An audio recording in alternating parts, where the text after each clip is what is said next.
বেনামি রান্নাঘরে আপনাদের স্বাগত।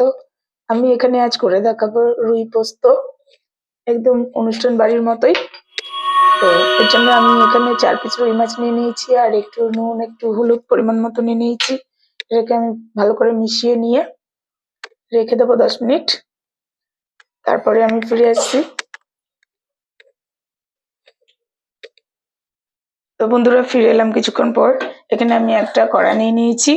এবার আমি এর মধ্যে দিয়ে দিচ্ছি 5 টেবিল চামচ সর্ষের তেল।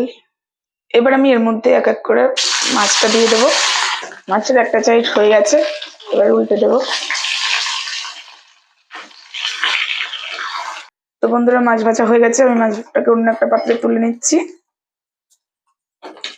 ওই একই তেলের মধ্যে দিয়ে দিচ্ছি আমি ছোট্ট এক বাটি পেঁয়াজ কুচি, 1 টেবিল চামচ টমেটো কুচি দিয়েছি, আর 1.5 টেবিল চামচ পেঁয়াজ কুচি দিয়েছি।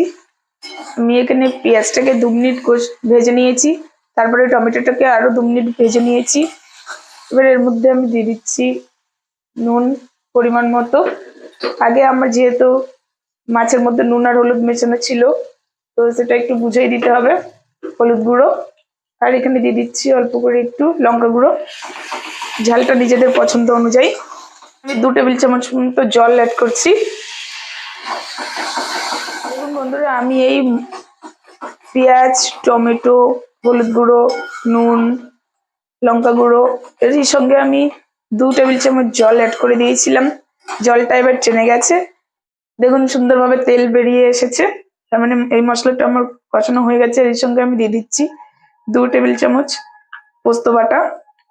এখানে আমি শুধু পোস্ত নিইনি, এর সঙ্গে আমি দিয়েছিলাম 1.5 টেবিল চামচ পোস্ত, আর 1/2 টেবিল চামচ দিয়েছিলাম আমি সাদা সর্ষে। এই দুটোকে একই সঙ্গে আমি বেটে নিয়েছি।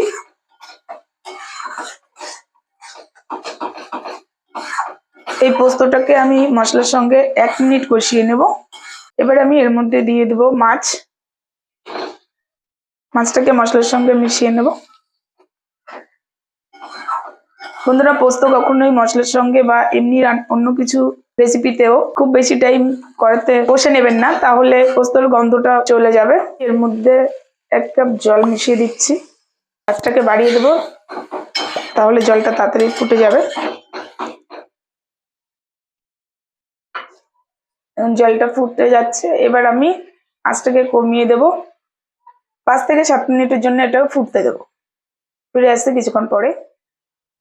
এবার একবার আমি মাঝে উল্টে দেব, যাতে এপিট ওপিট ভালোভাবে হয়ে যায়।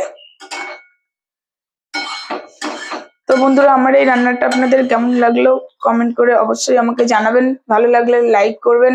আমার এই চ্যানেলে অনেক রেসিপি দেওয়া আছে, পরবর্তীতে আমি আরো রেসিপি নিয়ে আসব। তার জন্যে আমার এই চ্যানেলটিকে সাবস্ক্রাইব করে আমার পাশে থাকবেন। ফিরে এলাম কিছুক্ষণ পরে, আমি আবার একবার উল্টে দেব। দেখুন জলটা কমে গেছে।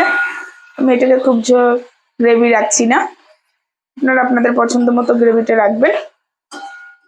এবার আমি এর ওপর দিয়ে কিছুটা ধনেপাতা কুচি দিয়ে দিচ্ছি। সে আমাকে কমেন্টে জানাবেন আপনাদের কেমন লেগেছে।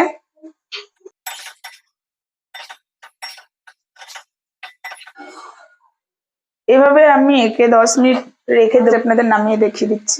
তৈরি হয়ে গেল আমার রুই পোস্ত। এতটা সময় আমার সঙ্গে থাকার জন্য আপনাদের অনেক অনেক ধন্যবাদ। সবাই ভালো থাকবেন, সুস্থ থাকবেন। নমস্কার।